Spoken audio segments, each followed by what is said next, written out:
Hey, the one thing we always got in Cleveland in the all season is some damn sports drama. We gonna get to it next on the Ultimate 216 show.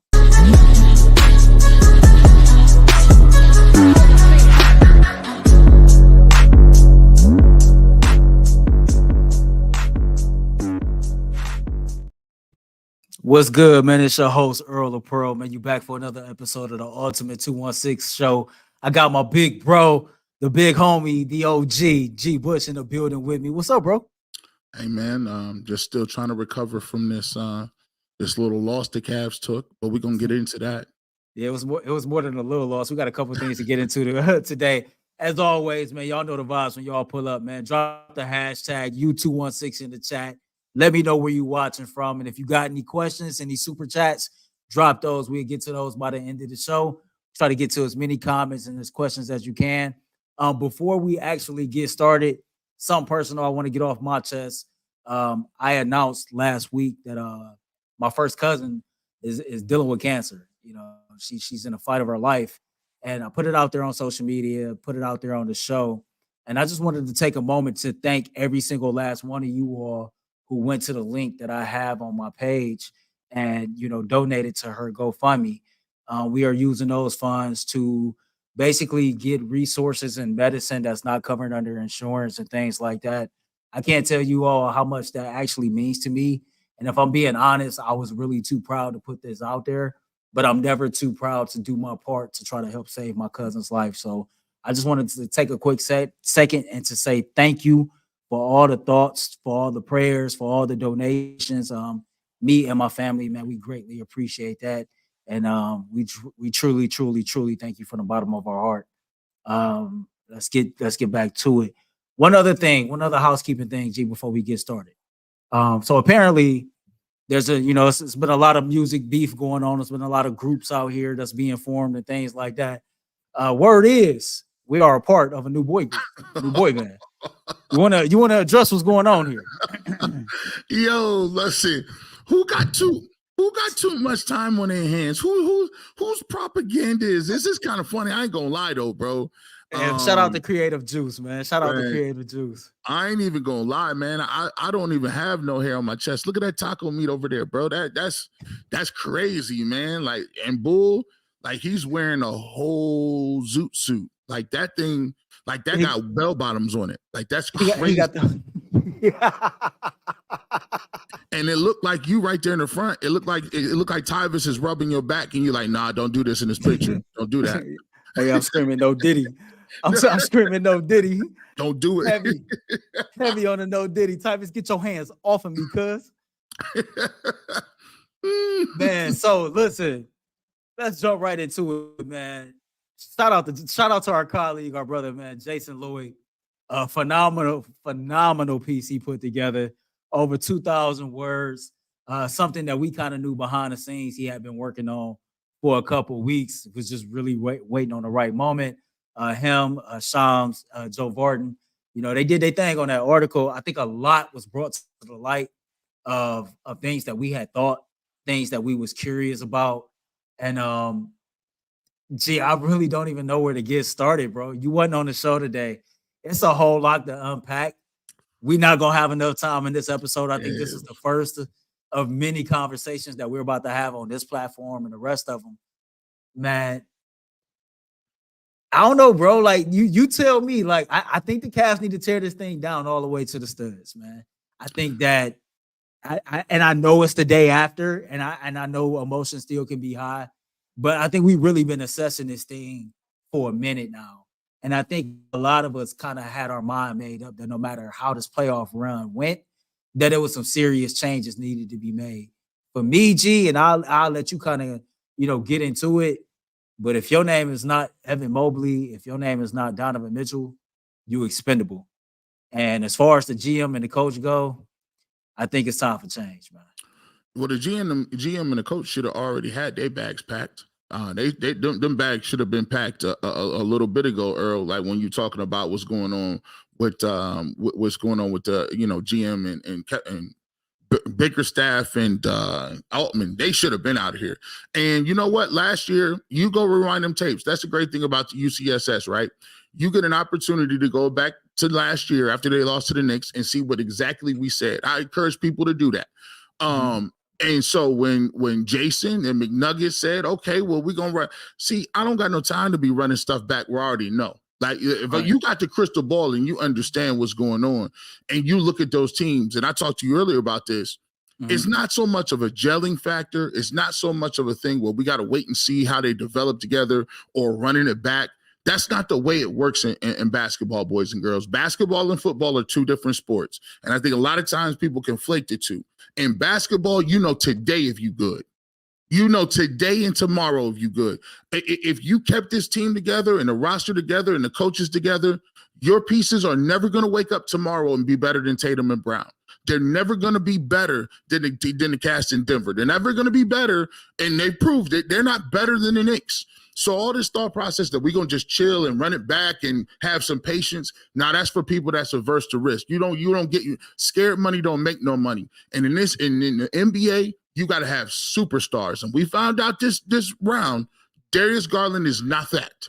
So, we can him and Hall, we want Earl, but he had an opportunity to do something when Donovan Mitchell was not there and he did not show up. Sorry. Yeah, no, that's facts. And that's how I see it as well. This to me was the biggest game of Darius Garland's career. And he no-showed. Like, I think I found creative ways. You found creative ways to be critical without being disrespectful. And I'm not about to get on this platform after the season end and disrespect him now, but it might be a little bit more forward than what I have been, going forward.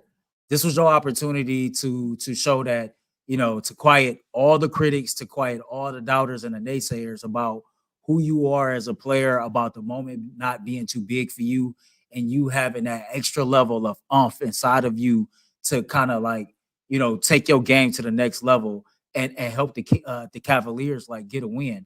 If that was the kind of final audition for everybody on this team to be a part of next year's team, you damn sure did yourself absolutely no favors at all. Meanwhile, your counterpart, Evan Mobley, went out there and balled out. G, I want you to take a listen to this. Not sure if you heard it, but this was Jason talking about basically us seeing the last of Darius Garland and Donovan Mitchell in the backcourt together. Check this out. So the Darius Donovan thing, we reported that if Donovan signs, it will probably get to the point where Darius tries to force his way out, where Darius asks for a trade. I believe we've seen the last of Darius and Donovan on the court together. After reporting this out last night, this morning, gathering more information, I think that this is probably it on the Donovan-Darius pairing. So that's probably, I think, the biggest to come out of all this. Well, let me ask you something about that specifically. It seems like personally they have a good relationship. Is this about personal at all, or is it all about basketball? That's a great question. I think I've said this to people within the Cavs. Okay. I think Donovan is incredibly mature. He's very mature. Right.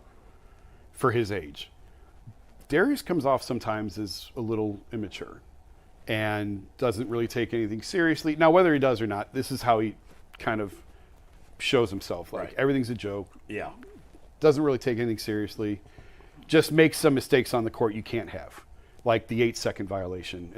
Can't have that. Yeah. And just, like, getting caught in the air and nowhere to go and just making mistakes that he should not be making for someone who's been in the league as long as he has. But also, he's played some really, really good basketball, some high-level basketball in his career. So I don't think that they dislike each other. I think Donovan gets frustrated sometimes with what I just talked about, and I think Darius is more comfortable with the ball in his hands. That was our very own Jason Lloyd earlier this morning on the Ultimate Cleveland Sports Show. If you missed that segment or any other segments, go back to our YouTube page and go back and watch those and get caught up on that. G, what was your thoughts to what he had to say about that situation? Listen, I don't know Darius Garland. I don't know what his personality is, right?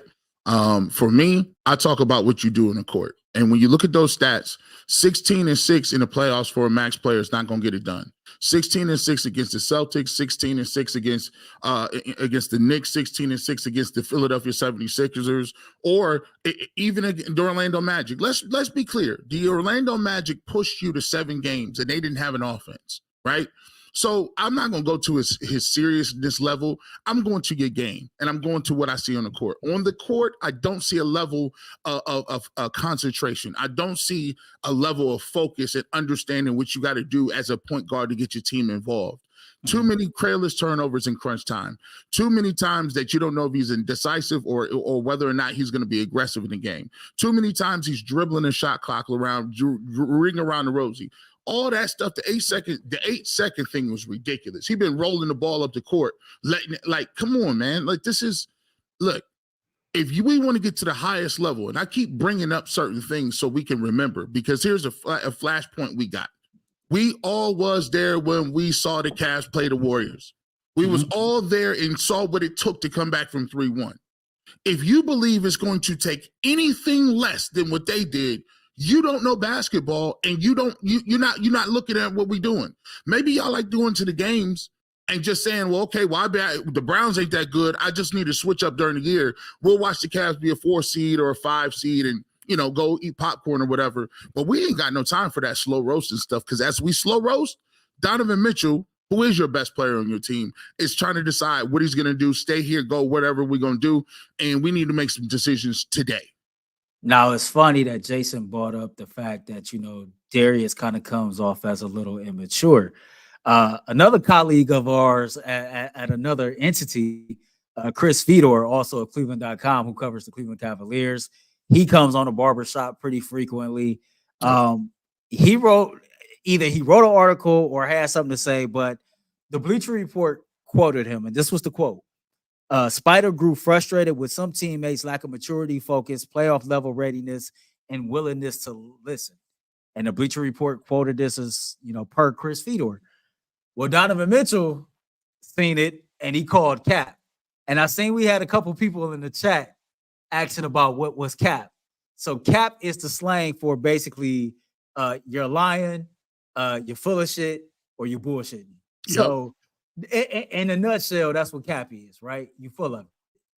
And so you got, a respected reporter saying that Donovan Mitchell grew frustrated with the immaturity of the team, of the lack of focus, lack of playoff readiness, etc.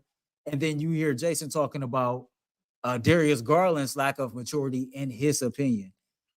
Spidey called cap to this. Somebody got to be lying, G, or the truth is somewhere in the middle. What's your thoughts on that? I think right now, Donovan Mitchell, he's not. First of all, his people's is in his parents is in the industry, so he know how it go. Like with how to handle the media, not coming off in a certain way. He studied the game tapes on people who have 1 year left and they know they don't really necessarily wanted to be here, kind of. And it's not even about wanting to be here. Donovan Mitchell did not choose where he wanted to go. They traded the Utah Jazz, traded him to Cleveland. There's something to be said for people. We've seen that with Toronto when Kawhi Leonard was traded to Toronto. They won a championship, right?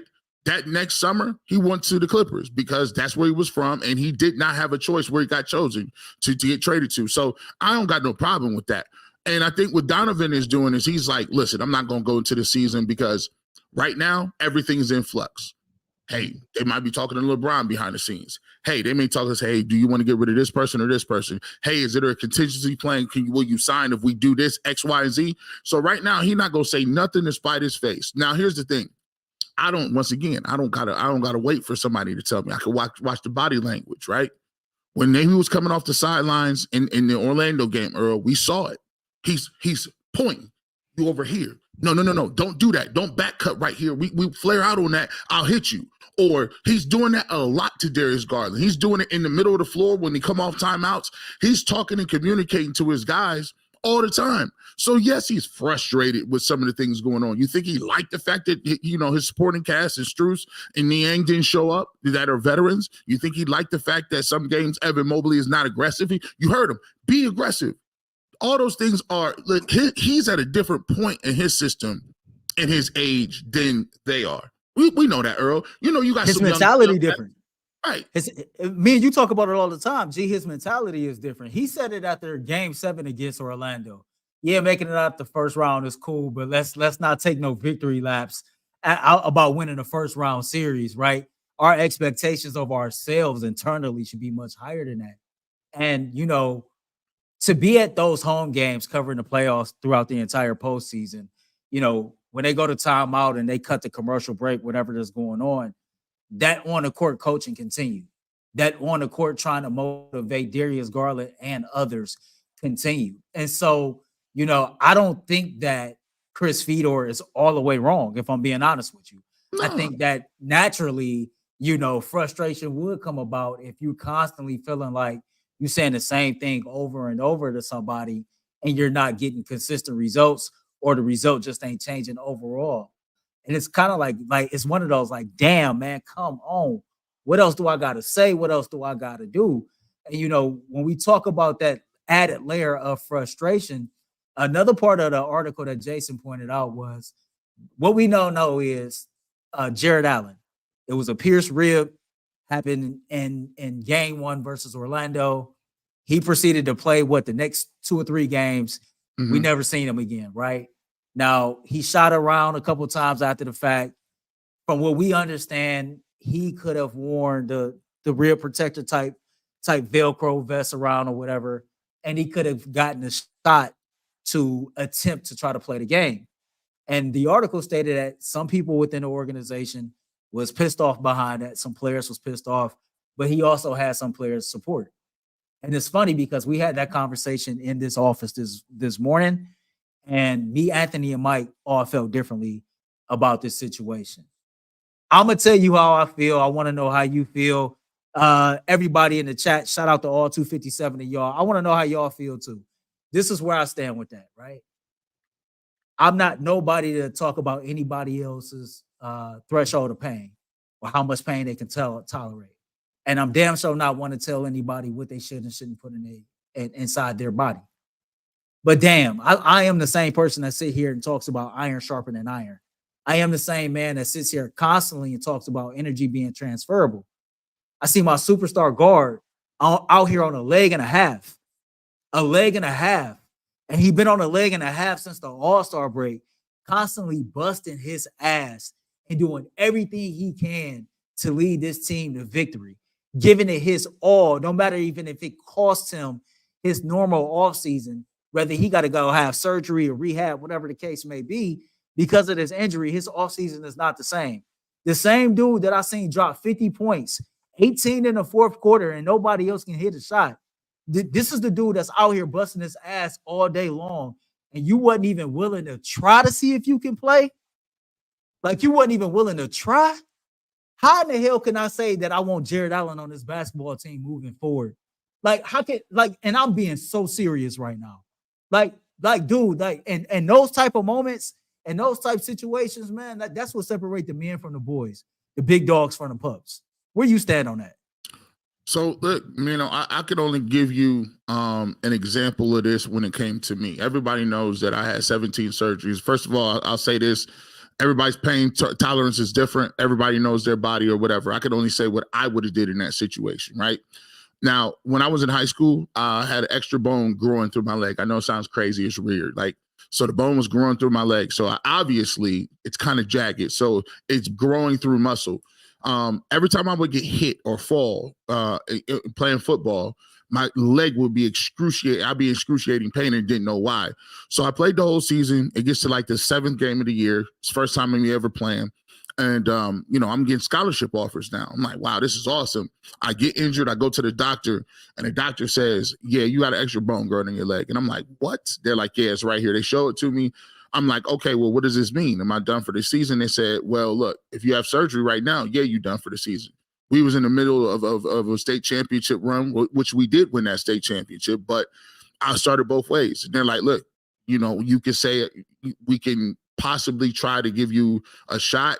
And my mom was like, nah, I don't believe in none of that. You're too young for that. So, you know what I'm saying? So what I did is I said, well, look, screw it. I'll play through it. So I had a bone growing in my leg the rest of the season from week 7 on to the championship. And the reason I did it was because I that was my way of going to school. I just knew, I was like, I can't afford that to happen. It's too much on the line right now.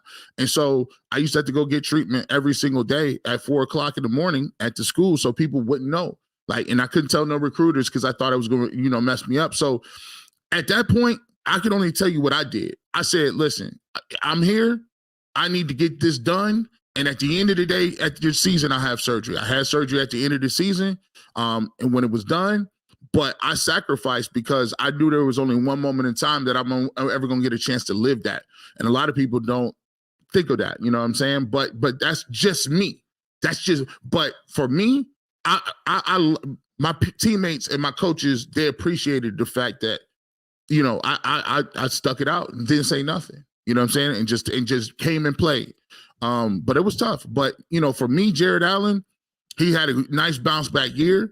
Another thing besides the injury is, does he fit with Evan Mobley? And we talked about that at the end of last year and this year. Didn't really work this year. So there's a two-front thing with Jarrett Allen that the Cavs will have to figure out. Big facts. And we're going to talk about Evan Mobley when we come back from break, man. We're going to pause, take a quick word from FanDuel, come back, talk about, I think Donovan Mitchell, Evan Mobley is the core players that you should build around going forward. We'll get your thoughts on that. But like I said, real quick, man, we got to take a break. Quick word from FanDuel. We'll be right back at you. It's winners take all time in the NBA and the NHL, and FanDuel is giving you a shot to bring home a big win of your own. Listen, right now, all new customers, man, they getting $150 in bonus bets with any $5 bet. That's $150 to bet on spreads, money lines, player props, and more.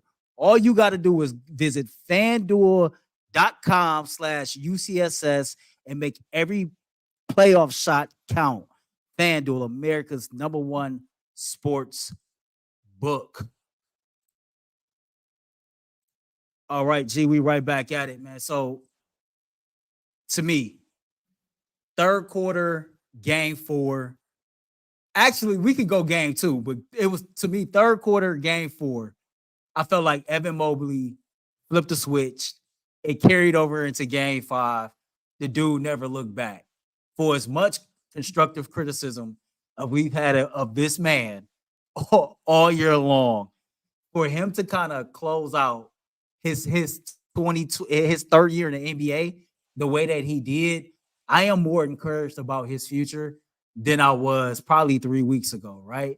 Like from game 2 on, it seemed like he constantly asserted himself. He constantly grew his own confidence and his own ability. This is a dude that's 6'11", man, already a defensive specialist, and he continues to show us these peaks of what he can be offensively. What's your thoughts on Evan Mobley, and what's your thoughts on the core players that the Cavs need to try to maintain or retain, rather, as they try to move this thing forward? Listen, I like what he did game 2, or excuse me, game 5 and game 6. I like what he did. But if I had a chance to talk to Evan Mobley, I would tell him it's now or never. And what I mean by now or never is you can be an average player. I wouldn't say average. I don't want to be emotional about it. Evan Mobley can be a good player in this league, or you could be a superstar. And to be a superstar, you have to add something in your game. I always love this comment Magic Johnson said. He said, I always loved playing against Larry Bird in the competition because I knew every single summer I came back, Larry had something different in his game, whether it was the fadeaway, whether or not he won a 5 or 6 percentage points on 3, whether or not his post game what he had, whether or not, whether he was going to be a better passer this year. He said, I always could count on Larry coming back with something. So every single summer, I tell people who want to be superstars, you got to have something different in your game, right? You got to have something different. For Evan Mobley, I want to see a go-to move, whether that's a jump hook with the left or right, whether that's a turnaround jumper on the baseline, or whether or not you just a guy on a dead spot, 15, 17 foot, that's money all day. He can do it without being what you would call 3-point shooter. That's another thing I would like to see, but he's going to have to be able to bring something different to his game. I want to see more. And you ain't got to be a point guard. I just want to see you. If you get the ball on the elbow, you could take it 3 strong dribbles, right hand, left hand, weak hand, and finish at the rim, right? there's a certain thing. There's a lot of people that think you got to be some sort of dribbling maniac. No, you need to just work on the fact that I can put the ball on the court 4 or 5 times and get to my spots. And so for me, Evan Mobley has shown some progression, but this is the year I need to see that. I need to see when you come back. We didn't draft you in the top 3 to be 15 a game. I keep telling people, you get drafted in the top 10, you don't. Garland, 15, not good enough. Mobley, 15, not good enough. When they drafting cats like that, you're drafting those dudes in order to be 20-point scorers. Isaac Okoro, 5th pick overall, not going to get it done. It's just not. And when other teams is drafting Chet Holmgrens, when other teams is drafting Wemby's, whenever team is getting, say they getting guys, they getting Anthony Edwards, you can't come back and say, well, we got Okoro and then one of the drafts, and no, not going to get it done. So I want to see Evan. I need to see him up around 20. 20 and 10 next year is where I need to see 2 blocks. That's what I need from Big Dog.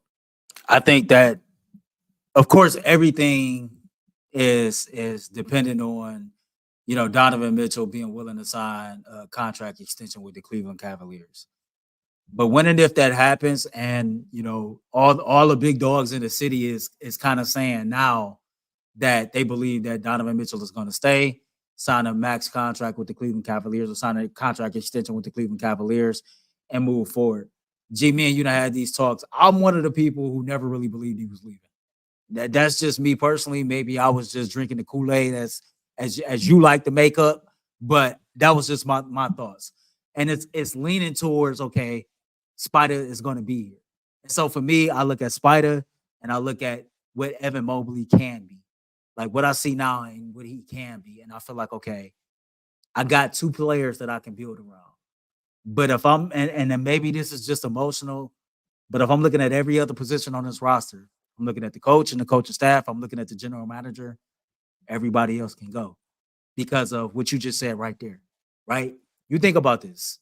He drafted Colin Sexton, and I believe SGA was still on the board. He drafted Darius Garland, and if I'm not mistaken, I think Tyrese Maxey and Halliburton was still on the board. You drafted Isaac Okoro where you drafted him at because you needed a wing. And Isaac has been in the league 3-4 years now, and has yet to develop a consistent 10 or 12-foot jump shot. And so when I look at these players, and then I look at the guys that you just mentioned and where they was drafted, some of them to other small market cities and organizations. And I look at how those players been developed. I look at how those dudes turning out. And then I'm looking at our guys, and I see a guy in Darius Garland who was handed the richest contract in Cleveland Cavaliers history after one good season. And I'm starting to scratch my head of like, what the hell is really going on here? And then to read this article and just to see and hear of how many players felt like they really had no true direction coming from JB Bickerstaff, like that says a lot. Now, those dudes played hard and they competed. And typically when that happens that way, you say, okay, well, they playing hard for their coach. Maybe this is a situation they was playing hard for themselves. Maybe this was a situation where player pride really stepped up and it meant more than I'm going out here and playing for this coach.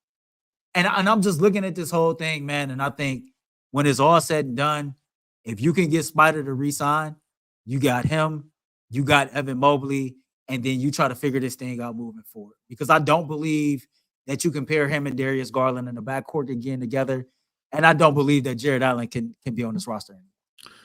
Yeah, look, let me just go ahead and once again, when you talk about basketball, you need special people. You don't need like all that. Like in football, you can fill holes at linebacker with, you can fill holes at linebacker with journeyman.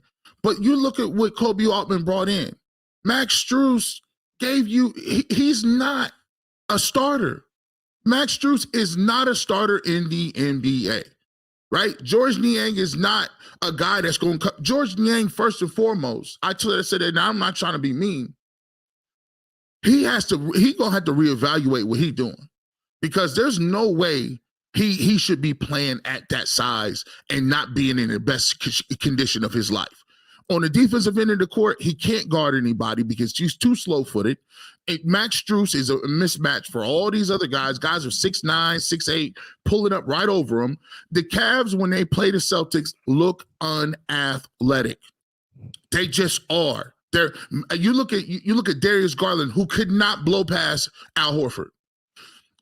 When you look at the talent and you look at the talent of other teams, let me just remind you something. They got embarrassed by the Knicks.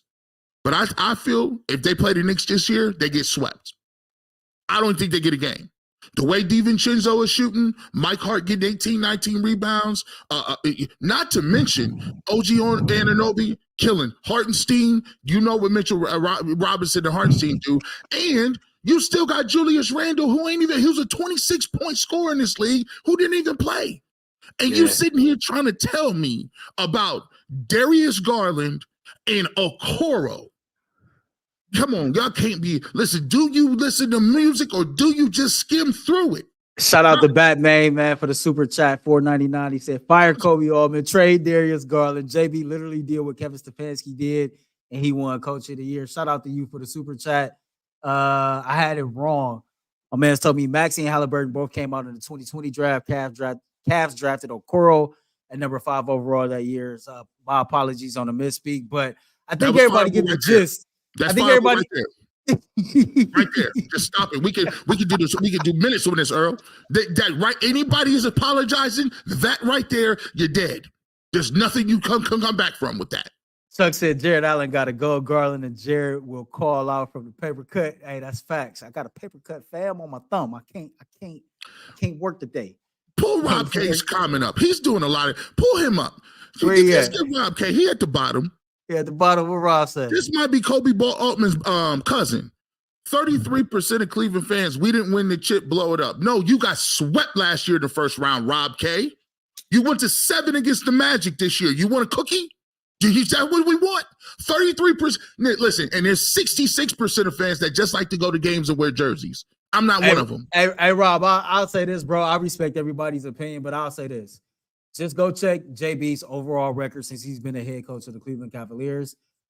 Check his playoff record. Just check into a lot of different things. And I really, really encourage you to go read that article by Joe Varden, Shams, and Jason Lloyd. This is not hearsay. This is a bunch of confirmed information. If that's your opinion, man. But you can't keep repeating the same things over and over and expecting a different result. That right there is called insanity. Hey, G, man, I appreciate you for taking time to pull it up on me, bro. Like, it's 391 people in here. They're only in here, you know what I'm saying, because you the man, because you are who you are. And I just thank you, bro. Man, like, thank you for having me, man. I had to, pull up on you, see what y'all talk about over here. You got some little traction over here. I like this. Yeah, man. You know what I'm saying? Trying to do something different, bro. Trying to do something different, man. But I see you soon, bro. All right, man. We'll talk to you later, bro. Yes, sir. Yes, sir. Yes, sir. That was G Bush, man. My homeboy, man. Like I said, thank you all for joining me. I appreciate all the prayers. I appreciate all the donations, all the support, man. My good word for y'all this week, man, is really, man, waste no time. Like, every minute, every hour, every day of your life, man, make it count. Like, do something that can have a serious impact on your life, on your future, or the life of somebody that you love. Until next time, man, y'all know the vibes. Be great, spread love. Being great come with a price. Spreading love is priceless. I'm out of here.